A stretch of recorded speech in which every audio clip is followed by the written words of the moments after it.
नमस्कार दोस्तों, हम आमेर या जयपुर का कछवा राजवंश पढ़ रहे थे, जिसमें हमारी 2 क्लास हो गई।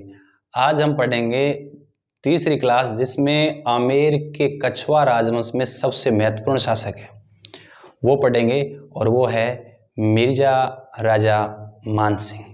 अकबर और जहांगीर के दोनों के समकालीन है और जिन्होंने सर्वाधिक समय तक मुगलों की सेवा की 52 साल।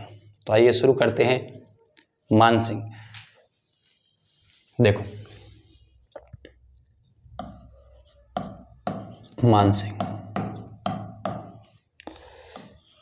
देखिए मानसिंह जो राजा है, मानसिंह को पढ़ने से पहले मैं आपको एक रेखा चित्र के माध्यम से आमेर के कछवा और मुगल जो बादशाह है, इनके साथ इनका जो वैवाहिक संबंध है ना, वो मैं समझा दूंगा तो शायद आपको बहुत बेहतरीन समझ में आएगा। क्योंकि ये पूरा जो वैवाहिक जो इनका संबंध था, इनका एक डायग्राम है, वो मैं आपको समझा देता हूँ शॉर्ट में, आपको याद रह जाएगा, ताकि बाकी चीज़ें बहुत अच्छे से क्लियर हो जाएगी। चलिए, मैं यहाँ लिख रहा हूँ आमेर और मैं यहाँ लिख रहा हूँ दिल्ली। दिल्ली आगरा एक ही बात है, जहाँ मुगल थे। तो ये दिल्ली आगरा मुगल और इधर आमेर हमारे हैं, ठीक है। तो इधर देखिए, इधर दिल्ली में होते हैं, सॉरी आमेर में होते हैं भारमल, मतलब बिहारी मल, और सेम टाइम आप ये से याद रख सकते हो, यहाँ हुमायूं होते हैं। ऐसे आप समझ लीजिए, भारमल जो था उनके एक लड़का था जिसका नाम है भगवान दास। आपने पढ़ रखा है भगवान दास, बहुत इंपॉर्टेंट होने वाला है ये आपके लिए डायग्राम। तो एक लड़का भगवान दास सिंपल, और एक लड़की जो भारमल की, जिसका नाम है अरखाबाई, ठीक। और इधर हुमायूं का जो लड़का हुआ उसका नाम है अकबर। मैं बराबर इसलिए लिख रहा हूं ताकि आपकी समझ हो बेहतर हो सके। मतलब आमेर का राजा भारमल, एक पुत्र भगवान दास, एक पुत्री हरखाबाई। इधर दिल्ली का हुमायूं, मतलब भारमल है तो इधर हुमायूं है। अब इधर भारमल की लड़की हरखाबाई और इधर हुमायूं का जो पुत्र है अकबर। अब हरखाबाई और अकबर की शादी हो गई, आपको पता है ये शादी हो गई। ये शादी सर कहाँ हुई? ये शादी हुई सांबर में। ये कब हुई? ये हुई 1562 में। सारी बातें समझते चलना, सारी चीज़ें समझ में आ जाएगी, ठीक। हरखाबाई प्लस अकबर बराबर एक लड़का हुआ जिसका नाम है जहांगीर, याद रह जाएगा, ठीक। इधर क्या हुआ, भगवान दास के भी एक पुत्र और एक पुत्री। पुत्र का नाम मानसिंह, जिसको हमें आज पढ़ना है। पुत्री का नाम मानबाई। क्या नाम है? मानबाई। इधर अकबर और अरखाबाई का जो पुत्र है वो जहांगीर, इधर भगवान दास की जो पुत्री है वो मानबाई। मतलब एक तरीके से कह सकते हो हरखाबाई का बेटा है जहांगीर, हरखाबाई अकबर का बेटा जहांगीर। इधर हरखाबाई का भाई भगवान दास है, तो ये मानबाई क्या होगी? भतीजी होगी। ये बुआ भतीजी, ये इसका लड़का है और ये इसकी भतीजी। अब मानबाई और हम जहांगीर की भी क्या करवा देंगे? शादी करवा देंगे। समझ में आई बात? ठीक। जहांगीर ने, याद रखिए, जहांगीर ने अपनी माँ अरखाबाई को उपाधि दी थी। क्या उपाधि दी थी वो समझिए आप। उन्होंने उपाधि दी थी मरियम उजमानी। मरियम उजमानी, तो मरियम उजमानी है, इसका मतलब होता है विश्व की ममतामयी माँ, ठीक है। तो ये उपाधि जहांगीर ने दी थी अपनी माँ हरखाबाई को। जहांगीर उपाधि बहुत देता था।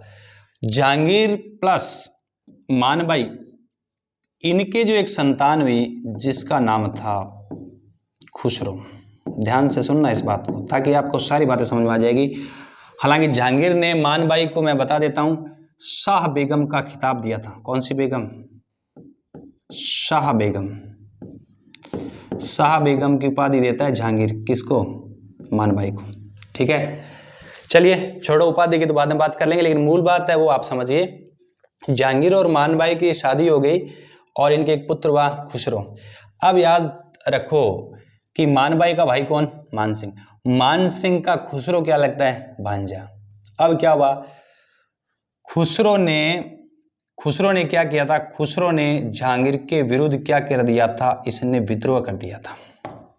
खुसरो ने अपने पिता के विरोध ही क्या कर दिया था? विद्रोह।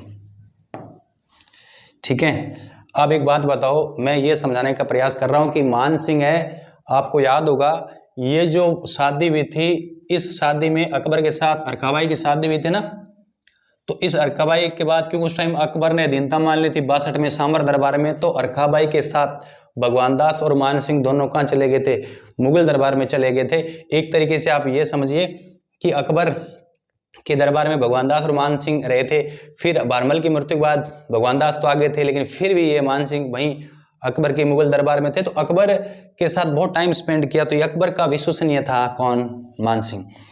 अकबर का सबसे विश्वसनीय कोई राजपूत मनसबदार था तो वो था मानसिंह। तो मानसिंह को अकबर ने क्या दिया था? 7000 का मनसब दिया था, फरजंद की उपाधि भी दी थी, आपको याद होगा। लेकिन जब आपको पता है कि अकबर का जो छोरा है जहांगीर जो है वो मानबाई की शादी होगी, इससे पुत्र कौन? खुसरो उसके क्या लगता है? मानसिंह क्या लगता है? मामा लगता है। तो इसने विद्रोह कर दिया। तो जहांगीर को लगा कि ये मानसिंह इसका जो मामा है वो इसको सपोर्ट कर रहा है, तो इसलिए मानसिंह के साथ जहांगीर के संबंध उतने अच्छे नहीं थे जितने अकबर से मानसिंह के थे। तो जहांगीर का मानसिंह विश्वसनीय नहीं था, क्योंकि उस भांजे ने क्या किया था? जहांगीर विरुद्ध विद्रोह कर दिया था। तो याद रखिए, इस खुसरो को आशीर्वाद किसने दिया था? सिखों के 5वें गुरु है अर्जुन देव। कौन है? अर्जुन देव। अर्जुन देव है, सिखों के 5वें गुरु है। उसने खुसरो को क्या दे दिया? आशीर्वाद दे दिया। जब खुसरो ने इसको आशीर्वाद दे दिया तो क्या हुआ था कि जहांगीर ने क्या किया था? अर्जुन देव का क्या करवा दिया था? वध करवा दिया था। और इसको लगा, जहांगीर को लगा कि मानसिंह सपोर्ट कर रहा है खुसरो को, इसलिए मानसिंह जो जहांगीर का विश्वसनीय नहीं था। अब खुसरो को अर्जुन देव ने क्या दे दिया? आशीर्वाद दे दिया। ये सिखों के कितने? सिखों के 5वें गुरु है। सिखों के 5वें गुरु है। सिखों के अर्जुन देव के 5वें गुरु है। इसलिए आपको ध्यान से सुनना है कि अर्जुन देव का वध करवा दिया तो सिखों का भी मुगलों से संघर्ष शुरू होगा अर्जुन देव के बाद, वो इंडियन हिस्ट्री में हम लोग पढ़ेंगे। इधर क्या हुआ? जहांगीर ने ये खुसरो को क्या किया? पकड़ा, पहले क्या करवा दिया? अंधा करवा दिया, और बाद में है ना जो इसका वध कर दिया गया। ठीक, कहते हैं मानबाई जहांगीर की आदतों से तंग आकर, कहते हैं कि ये जो थी ना, ये जहांगीर की आदतों से तंग आ गई थी। जहांगीर की आदतों से ये तंग आ गई थी, मानबाई तंग आ गई थी। तो कुछ इतिहासकार कहते हैं कि जहांगीर की आदतों से तंग आकर मानबाई ने खुसरो का क्या करवा दिया? खुसरो का वध कर दिया। इसलिए कभी कभार इसको पुत्र हंता क्या बोलते हैं? पुत्र हंता माँ कभी कभार बोलते हैं, लेकिन इतिहासकार इस मत पर एक मत नहीं है। कहते हैं मानसिंह जो मानबाई है ना, उसने खुसरो से तंग आकर इसका वध करवा दिया। ठीक है, तो इसलिए माँ है वो अपने पुत्र को मार रही है, इसलिए याद रखना पुत्र हंता है ना। लेकिन ज़्यादा सटीक मुझे तो ये लग रहा है कि उन्होंने जो जहांगीर ने ही इसको अंधा करवा दिया, बाद में इसका क्या करवा दिया? वध करवा दिया। तो मानबाई कहते हैं कि जहांगीर की आदतों से तंग आकर मानबाई ने क्या कर लिया? आत्महत्या कर ली। क्या कर ली? आत्महत्या। तो ये बातें आप लोगों को याद रखना है। तो पूरे डायग्राम से आपने एक तो ये समझा कि किस तरीके से इनका वैवाहिक संबंध था। दूसरा आपने ये समझा कि मानसिंह क्योंकि अकबर और जहांगीर दोनों के समकालीन है। अकबर का तो बहुत विश्वसनीय मनसबदार था, लेकिन जहांगीर को इस पे मानसिंह पे विश्वास नहीं था, इसलिए ये हमने समझा। अब आगे हम बात करेंगे मानसिंह की। अब आपको ज्यादा बेहतर समझ में आएगा। देखो मैं लिख रहा हूं मानसिंह, देखिए मानसिंह को शायद हम एक कालक्रम में बांध कर पढ़ेंगे तो ज़्यादा बेहतर समझ में आएगा। और थोड़ा सा समझ लीजिए, ये देखिए राजस्थान का मानचित्र, क्योंकि मुगलों की दीनता उन्होंने मान ली थी। और ये दिल्ली का बादशाह कौन, ये किसके समकालीन है, अकबर के भी समकालीन है। अकबर का टाइम पीरियड तो आपको याद है 1556 से लेकर 1605। और अकबर के बाद कौन गद्दी पर बैठा, अकबर के बाद गद्दी पर बैठा जहांगीर। तो जहांगीर के भी ये समकालीन है। और जहांगीर का टाइम पीरियड जब अकबर की मृत्यु हुई 1605 से लेकर 1627। एक तरीके से आप ये समझ सकते हो दोनों के समकालीन है। तो अकबर के भी समकालीन है और जहांगीर के भी समकालीन है। और इधर अमीर में कौन है, इधर है आपका मानसिंह। ठीक, ये बात आप लोगों को याद रखनी है। अब हम वापस आएंगे मानसिंह पर। तो सबसे पहले मैं बहुत सारी बातें हमें करनी है। सबसे पहले मैं लिख रहा हूं 1550। इससे पहले कि मैं टाइम पीरियड लिख देता हूं, इन्होंने जो शासन किया था वो तो किया था 1589 से लेकर 1614 ईस्वी। शासनकाल तो यही है 1589 से लेकर 1614, 1589 1614। लेकिन इनकी पूरी हिस्ट्री देखेंगे तो कालक्रम से आप पढ़ोगे तो बेहतर समझ में आएगा। 1550 में इनका क्या होता है, जन्म होता है। जन्म कहाँ होता है, जन्म होता है सांबर में। ठीक है, सांबर को नाम है मोजमाबाद। तो कहते हैं कि 1550 में इनका जन्म हो गया और सांबर मोजमाबाद, और यहीं इनका बचपन है वो यहीं बीता था। कहते हैं कि एक ज्योतिष के कहने से इनको 100 लड़कों के साथ छुपा के रखा गया था। बहुत सारी हिस्ट्री में कहानियां प्रचलित है। तो आप तो इतना से याद रखिए 1550 में इनका जन्म हो गया, सांबर मोजमाबाद में बचपन भी था। ठीक, 1550। 62 में आपको याद आया, 1562 में हरकाबाई इनकी बुआ की शादी अकबर से हुई थी। तो याद रख लीजिए ये मुगल दरबार में उपस्थित हो गया सेवा में। तो 62 में मुगल दरबार में भेज दिया गया। उस टाइम इसकी उम्र कितनी थी, 12 वर्ष। तो आप समझ सकते हो कि 12 साल की अवस्था में ये मुगलों के सेवा में चला गया था। तो 15 से 62 12 साल, क्योंकि उस टाइम हरकाबाई की शादी हुई थी। अब आप याद रखिए इसके बाद 1569 कैसे सर, 69 में आप समझिए कि ये जो आप मानचित्र में देख रहे हो ये रणथंभौर है, और ये जो मानचित्र में देख रहे हो बूंदी है। बूंदी का एक राजा था सुरजनहाड़ा के कब्जे में था ये रणथंभौर का किला। अब अकबर की आमेर वालों ने अधीनता मान ली थी। तो अकबर राजस्थान में आमेर रियासत के राजाओं के माध्यम से राजस्थान के रियासतों को अपनी अधीनता मनवा रहे थे। रणथंभौर का किला मजबूत है, दिल्ली आगरा के पास है। तो अकबर चाह रहा था ये किला भी मेरे कब्जे में आ जाए। इसलिए अकबर ने एक अभियान किया, रणथंभौर अभियान 69 में। उस अभियान में मानसिंह साथ था और ये अभियान सफल हो गया। सुरजन जो हाड़ा है उसने अकबर की अधीनता मान ली। तो याद रखिए इस रणथंभौर अभियान में, ये कौन सा अभियान, ये रणथंभौर अभियान किया। और रणथंभौर अभियान में सुरजन जो हाड़ा है उसने अकबर की अधीनता मान ली। अकबर की जो अधीनता है वो उन्होंने क्या कर ली, स्वीकार की। मतलब एक तरीके से ये रणथंभौर अभियान इनका क्या रहा, इनका रणथंभौर अभियान सफल रहा।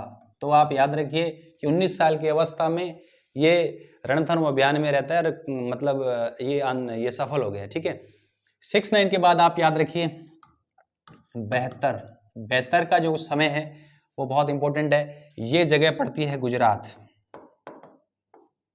कहते हैं कि अकबर आगरा से चला था, गुजरात अभियान के लिए निकला था 72 में। ठीक है, इस गुजरात अभियान में ये साथ है अकबर के। तो याद रखना 1572 में अकबर ने कौन सा अभियान किया था, अकबर ने गुजरात अभियान किया था। तो गुजरात अभियान में ये क्या है, गुजरात अभियान में ये अकबर के साथ है। ठीक, अब आपको याद होगा ये जो रियासत है वो है मेवाड़। ये समकालीन चीजें ध्यान रखोगे, याद रह जाएगा। और यहाँ का राजा है कौन, महाराणा प्रताप। प्रताप का थोड़ा टाइम पीरियड देख लो, याद रह जाएगा 1572 में गद्दी पर बैठे थे और 97 में इनकी मृत्यु हो गई थी। मतलब प्रताप उस समय गद्दी पर बैठे ही थे। तो आपको पता ही है अकबर की राजपूताने की प्रतिनीति क्या थी, कल ही बात की थी, समझौता और दमन आधारित। जैसे ही प्रताप गद्दी पर बैठा तो ये गुजरात गए हुए थे, मानसिंह इनके साथ ही था। तो आते टाइम अकबर ने बोल दिया कि जाओ है ना, आपके बिरादरी के जो राजा है तो आप इनसे जाइए, अधीनता मनवाइए। तो प्रताप को समझाने के लिए दूसरा जो शिष्टमंडल भेजा था ना, तीसरे में तो भगवान दास गए थे, कल पड़ा, दूसरे शिष्टमंडल में प्रताप को समझाने के लिए 73 में ये खुद पहुंचता है। कौन? मानसिंह। तो याद रख लीजिए, अब मैं लिख रहा हूं 1573। तो गुजरात अभियान से लौटे, तो याद रख लीजिए प्रताप को समझाने के लिए, प्रताप को समझाने के लिए सेकंड जो शिष्टमंडल था वो लेकर गया था, लेकिन प्रताप ने तो अधीनता नहीं मानी। तो याद रह जाएगा 73 तक देखा हमने। देखिए 50 में जन्म सांभर मौजमाबाद में बचपन भी था, 62 में अरखाबाई की जब शादी हुई तो मुगल दरबार में उपस्थित हुआ, 69 में रणथंभौर अभियान किया और सूर्यनाड़ा को अकबर की अधीनता मनवा दी। 72 में क्या किया, अकबर के साथ गुजरात अभियान पर गया। आते टाइम प्रताप को समझाने के लिए दूसरे शिष्टमंडल की अध्यक्षता करता है और 73 आ गया। प्रताप को यह समझाने में क्या रहा, असफल रहा। हालांकि महाराणा प्रताप जब मेवाड़ का इतिहास पढ़ेंगे तो बड़ा ही दिलचस्प किस्सा है। उदय सागर झील जो कि उसकी पाल पर जो भेंट हुई, जो भोजन का आयोजन रखा गया, जो अमर सिंह और इनके बीच में बातचीत हुई, यहाँ लंबा हो जाएगा वीडियो, इसलिए वो तो चर्चा वहीं करेंगे। यहाँ केवल मैं थोड़ा याद दिला रहा हूँ आपको। दूसरे शिष्टमंडल में गए, प्रताप को मनाने में क्या रहे, असफल रहे। जब दिल्ली ये लौटे तो कहते हैं अकबर को इन्होंने, मान सिंह ने कहा था, रिक्वेस्ट की थी कि जब कभी भी मेवाड़ मतलब महाराणा प्रताप पर सैन्य अभियान किया जाए तो उसकी जिम्मेदारी मुझे दी जाए, ऐसा उन्होंने कहा था। तो वो साल भी आ गया। तो आइए देखते हैं 73 के बाद आगे का क्या रहता है। तो मैं लिख रहा हूं मानसिंह। मानसिंह का टाइम पीरियड क्या है, मतलब शासनकाल 1589 से लेकर 1614। चलिए कहां तक आ गए थे, 73 तक आ गए थे। 73 के बाद याद रखो 1576 वो समय आया। देखिए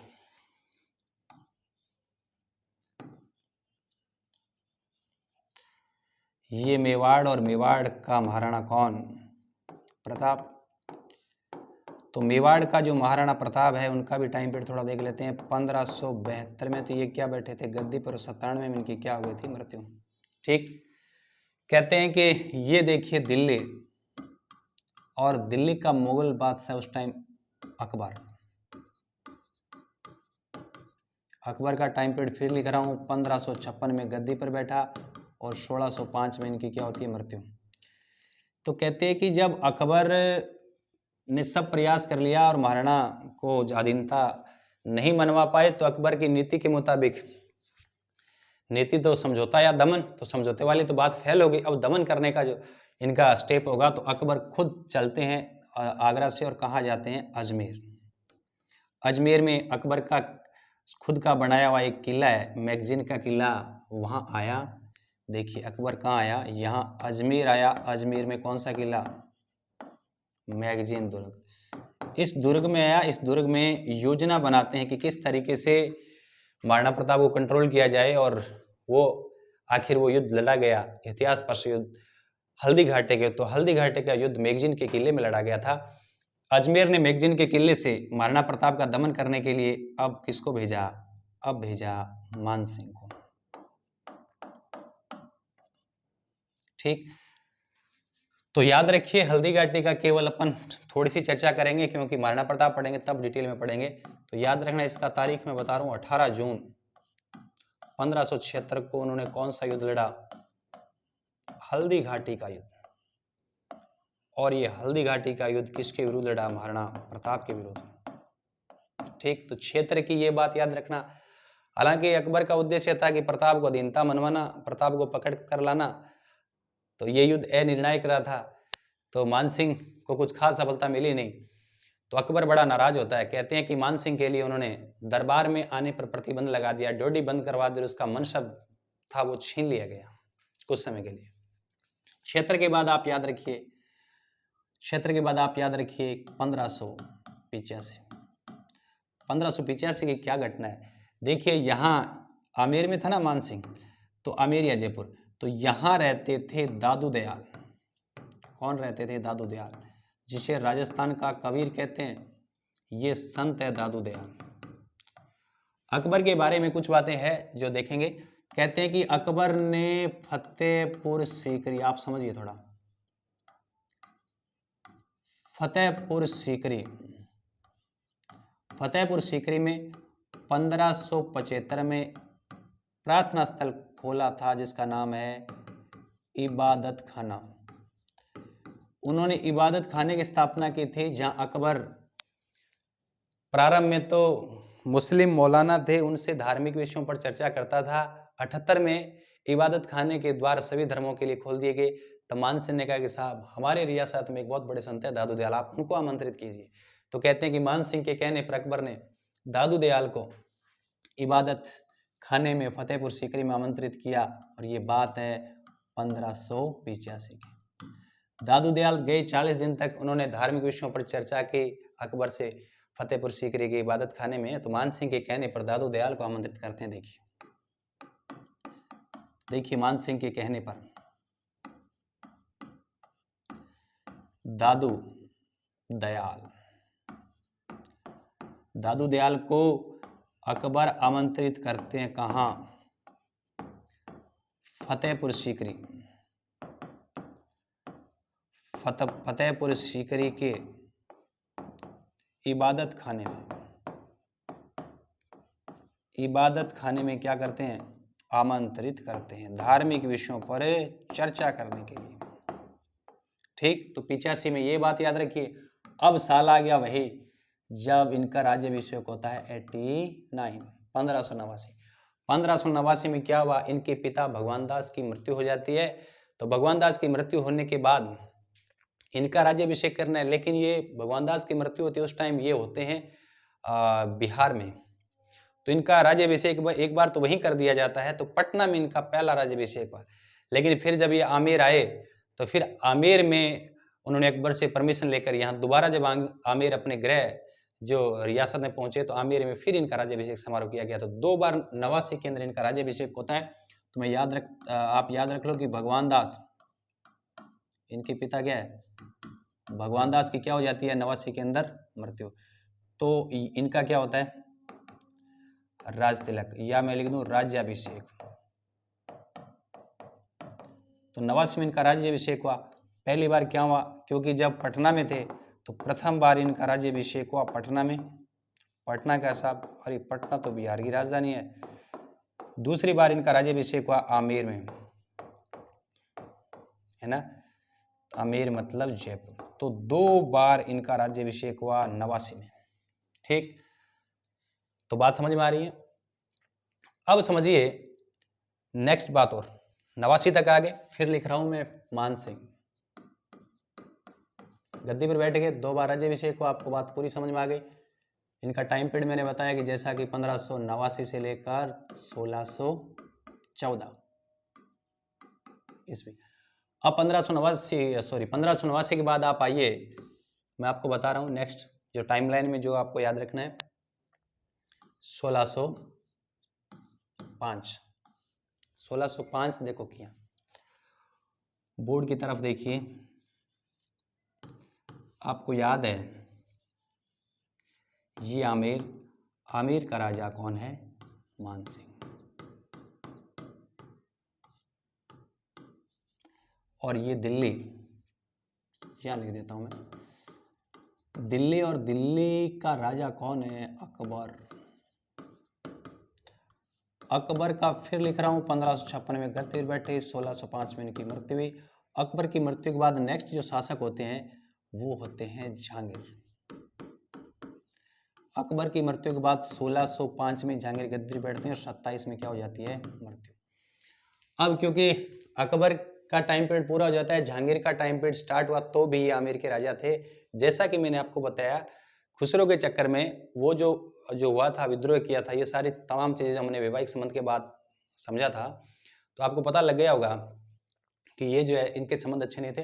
तो 1600 जो 5 है, अब जहांगीर गद्दी बैठ गया तो इनके संबंध अच्छे नहीं रहे। तो मैं लिख देता हूं 1605 में अकबर की मृत्यु, और अब गद्दी पर कौन बैठ गया? जहांगीर गद्दी पर बैठे आगरा में। कोई बात नहीं।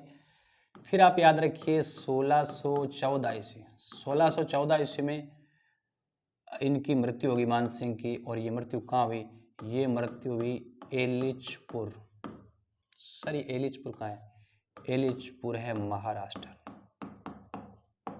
ठीक, अब आप समझिए ये अकबर के भी समकालीन है और जहांगीर के भी समकालीन है। दोनों बातें आप लोगों को याद रखनी है।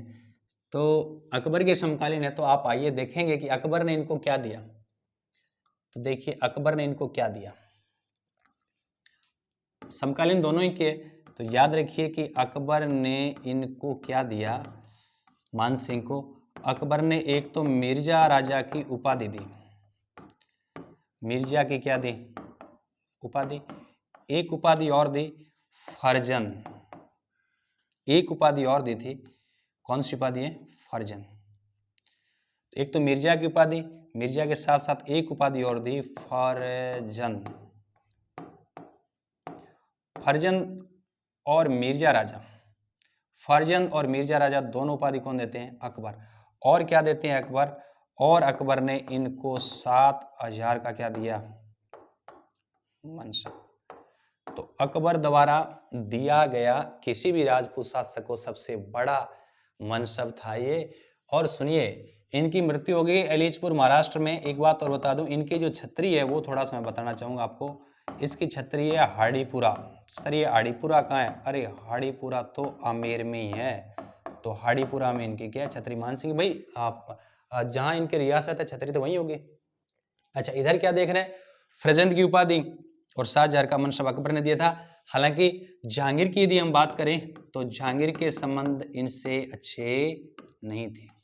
जहांगीर के साथ इनके संबंध है वो खराब हो गए थे, संबंध अच्छे नहीं, क्योंकि वो जो हमने देखा था ना खुसरो का विद्रोह, उसके चलते इनके संबंध अच्छे नहीं थे।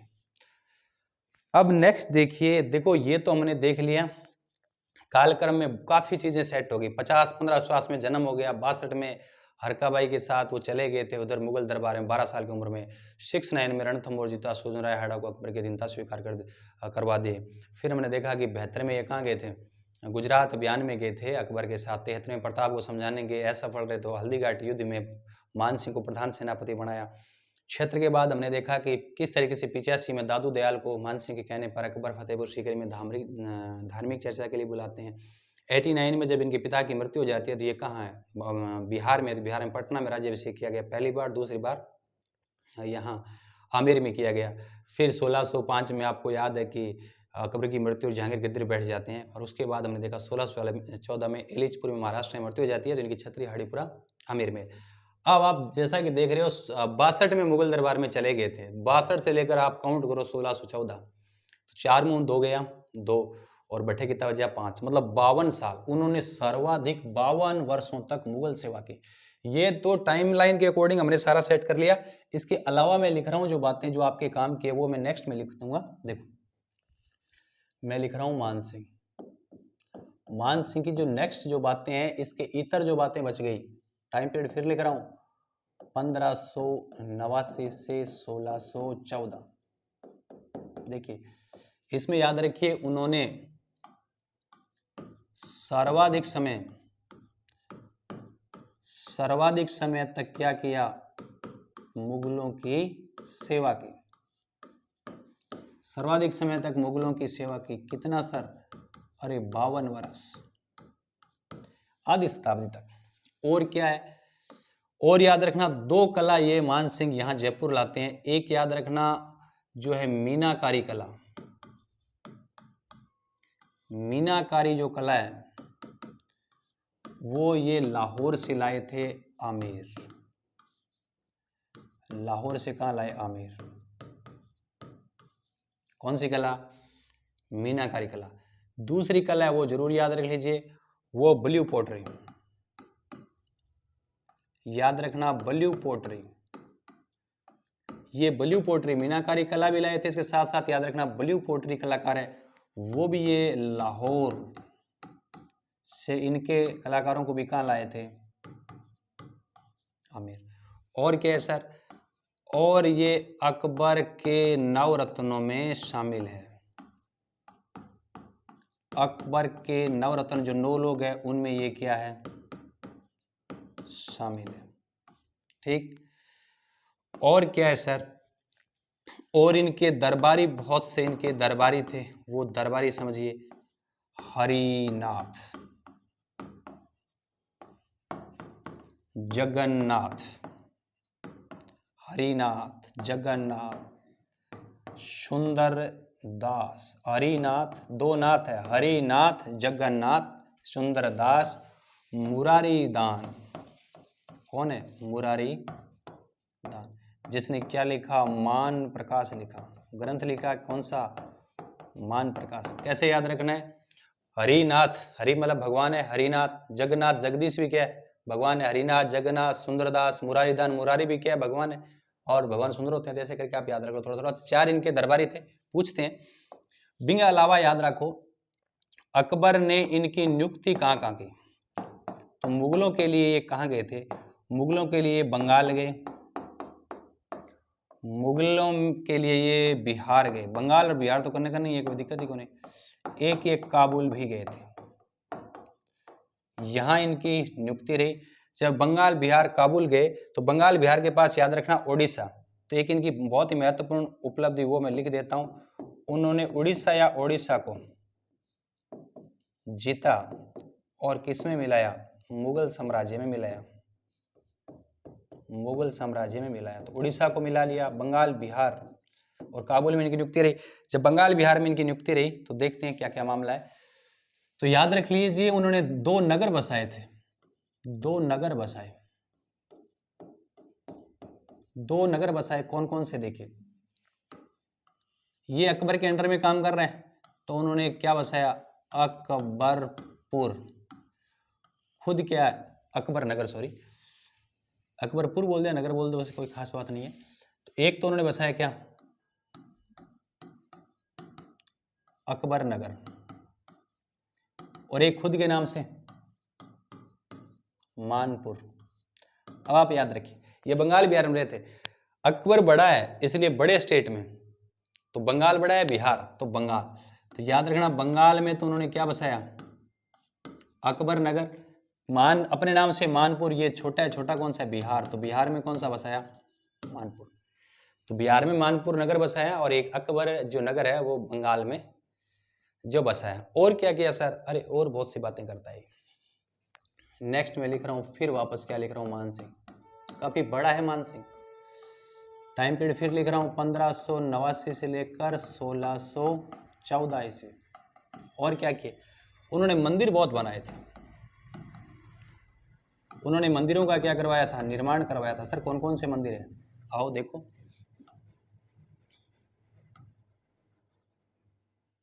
ये आमेर है, और आमेर के जो महल है, आमेर के महलों में उन्होंने 2 मंदिर बनाए, दोनों बहुत इंपॉर्टेंट है। मंदिर निर्माण की बात करें तो मंदिरों में देखो, आमेर की यदि हम बात करें तो आमेर में उन्होंने 2 मंदिर बनाए, आमेर में उन्होंने 2 मंदिर बनाए। एक मंदिर बनाया जगत शिरोमणि का मंदिर, किसका, जगत शिरोमणि का मंदिर। एक बात समझ लीजिए बहुत इंपॉर्टेंट है, देखिए ये मानसिंह है, इधर लिख देता हूं, ये मानसिंह है, और मानसिंह की पत्नी का नाम था कनकावती। देखिए मानसिंह प्लस कनकावती बराबर एक पुत्र हुआ था जिसका नाम था जगत सिंह। इस जगत सिंह की अकाल मृत्यु हो गई थी, तो कनकावती ने अपने पुत्र जगत सिंह की स्मृति में एक मंदिर बनाया जिसका नाम है जगत शिरोमणि। जगत सिंह के नाम पर है ना जगत शिरोमणि, लेकिन ये मंदिर किसका है, ये मंदिर है श्री कृष्ण का। आमेर के महलों में बनाया किसने, कनकावती ने, अपने पुत्र की स्मृति में। और खास बात, इस कृष्ण के मंदिर में कृष्ण की मूर्ति कौन सी है, इसकी मूर्ति वही मूर्ति है जिनकी पूजा कौन करती थी? पूजा करती थी मीराबाई। सर मीराबाई तो चित्तौड़गढ़ में रहती थी। बिल्कुल, चित्तौड़ दुर्ग में से ये लाए थे मानसिंह। एक मंदिर और बनाया आमेर में, वो बनाया मानसिंह ने, और वो मंदिर कौन सा है उस मंदिर को देखिए। वो मंदिर है इनकी आराध्य देवी कौन? शीला माता। ये कछुओं की क्या है? आराध्य, जैसा कि हमने फाउंडेशन लेक्चर में पढ़ा था। ये क्या है? आराध्य देवी। ये शीला माता की मूर्ति ये लाए थे पूर्वी बंगाल से मानसिंह। पूर्वी बंगाल में एक राज्य पड़ता है जैसोर। जैसोर के राजा था केदार राय। उस केदार राय को हरा कर लाए थे। केदार राय को हरा कर लाए थे। देखिए मुगलों के लिए, क्योंकि ये बंगाल और बिहार में इनकी पोस्टिंग रही। बंगाल मतलब पूरा बंगाल, आज जो बांग्लादेश है वो भी शामिल था। मतलब अब वो पूरी बंगाल चला गया, बांग्लादेश बन गया। तो इस वर्तमान बांग्लादेश में पड़ता है जैसोर। वहां से ये एक मूर्ति लाए थे और शिला देवी की मूर्ति आमेर के महलों में स्थापित करवा दी है। इनकी क्या है? आराध्य देवी है। तो आमेर में दो गए, जगत शिरोमणि का मंदिर और शिला देवी का मंदिर। फिर याद रखना, एक उन्होंने पटना में मंदिर बनाया था। पटना में, याद रखिएगा, पटना में मंदिर बनाया था भवानी शंकर का। तो पटना का मंदिर कौन सा हो गया? भवानी शंकर का। और मंदिर कौन सा है? पटना, आमेर में दो गए, पटना में भवानी शंकर का हो गया। गया, गया बिहार में है। गया के अंदर मंदिर बनाया था महादेव जी का। तो गया में कौन सा मंदिर? महादेव जी का। एक मंदिर और याद रख लो, एक मंदिर उन्होंने और बनाया था, और वो बनाया था वृंदावन में। वृंदावन यूपी। वृंदावन में जो इन्होंने मंदिर बनाया वो बनाया गोविंद देव जी का। किसका? गोविंद देव जी का। तो ये याद रखना, 5 मंदिर याद रखना। 2 आमेर में जगत शिरोमणि का मंदिर, शिला माता का मंदिर, 2 मंदिर हो गए। एक वृंदावन में गोविंद देव जी का मंदिर हो गया, पटना में भवानी शंकर का मंदिर हो गया, जबकि गया में महादेव जी का मंदिर हो गया। ठीक है, और क्या बात है? और बहुत सारी बातें हैं। देखो और क्या क्या थे उन्होंने अकबर द्वारा चलाया गया,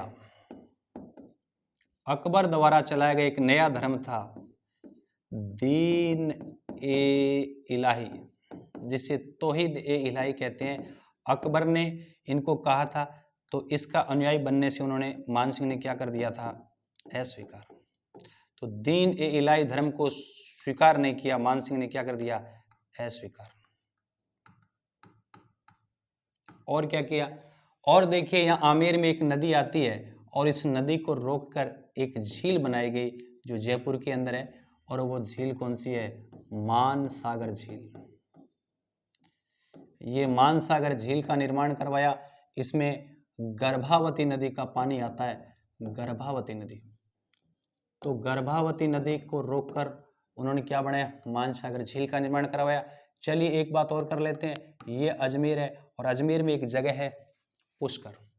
ठीक है, तो याद रखिए अजमेर के पुष्कर में उन्होंने एक जो बनाया, एक महल बनाया जिसका नाम है मान महल। वर्तमान में यहाँ चलता है मान महल को RTDC का क्या बना दिया? होटल बना दिया गया। तो वर्तमान में जो मान महल उन्होंने बनाया पुष्कर झील के किनारे, वहाँ RTDC का होटल चलता है, होटल सरोवर। ठीक है, तो मानसिंह के बारे में बहुत सारी बातें थी, तमाम बातें थी ये जो हमने समझा। मानसिंह आमेर के कछवा राजवंश में सबसे इम्पोर्टेंट है, सबसे इम्पोर्टेंट है। इनका टाइम पीरियड बहुत लंबा है, और मुगलों को उन्होंने सबसे ज़्यादा 52 सालों तक उन्होंने सेवा की मुगल दरबार में। काफ़ी अचीवमेंट्स है, तो हमने पढ़ा। अब आप किसी भी राजस्थान, जो हमारा राजस्थान का GS है, GK है, जो किसी भी प्रतियोगिता परीक्षा में यदि ये आपके कोई भी आप राजस्थान के स्टेट की प्रतियोगिता परीक्षा दोगे, तो उसमें इतिहास में आप मान के चलिए मानसिंह के बिना आमेर के इतिहास का कोई सवाल बनता ही नहीं है। तो मानसिंह बहुत इंपॉर्टेंट है। RS की बात करते हैं तो प्री मेंस में सवाल पूछे जाते हैं। सेकंड ग्रेड में GK का जो पेपर है जो सबके लिए कॉमन है, उसमें मानसिंह को हाईलाइट करके दे रखा है। तो तमाम जो भर्ती हैं उसमें मानसिंह से सवाल पूछे जाते हैं। मैंने प्रयास किया है कि मानसिंह के बारे में जितनी भी बातें थी, सारी बातें थी, शॉर्ट एंड स्वीट प्रयास किया है, डायग्राम से, रेखा चित्र से, कालक्रम के अकॉर्डिंग। और मुझे पूरा भरोसा है कि आपको 100% ये याद हो गया होगा। एक राजस्थान, एक छोटी सी सूचना वो आपको दे दूं, राजस्थान GS है, राजस्थान का पूरा GK है, जिसका कंप्लीट जो पैक बैच आपको एप्लीकेशन पे मिलेगा, ऐप पे मिलेगा, BChamp ये ऐप है। वो ऐप आप डाउनलोड कर लो। वहाँ पे राजस्थान का पूरा आपको जीएस मिलेगा। जैसे मान लो राजस्थान को इतिहास करना है तो इतिहास का अलग है, आपको कला और संस्कृति करनी है, कला और संस्कृति का अलग है, आपको राजस्थान की ज्योग्राफी करना है, ज्योग्राफी अलग है। और इसमें भी अलग अलग बना रखा है, राजस्थान की हिस्ट्री में भी अलग अलग। आप कमांड लो तो कमांड भी आप पढ़ सकते हो ऑनलाइन, और बाद में रिकॉर्डेड भी मिलेंगे। आप हिस्ट्री, ज्योग्राफी, कल्चर अलग अलग ले रहे हो तो भी आप उसको परचेज कर सकते हो। इसके अलावा आप टॉपिक वाइज लेना चाहते हो कि आपको तो केवल जो पढ़ना है वो राजस्थान के इतिहास में केवल 1809 क्रांति पढ़ना है, या कोई इस तरीके से टॉपिक पढ़ना है, तो उसका सबका अलग अलग बना रखा है। तो उम्मीद करता हूँ कि बहुत अच्छी तरीके से आपको समझ में आ गया होगा। आज के लिए इतना ही, मिलते हैं बहुत जल्द नेक्स्ट क्लास में। नेक्स्ट जो है शासक, उनके बारे में डिस्कस करेंगे।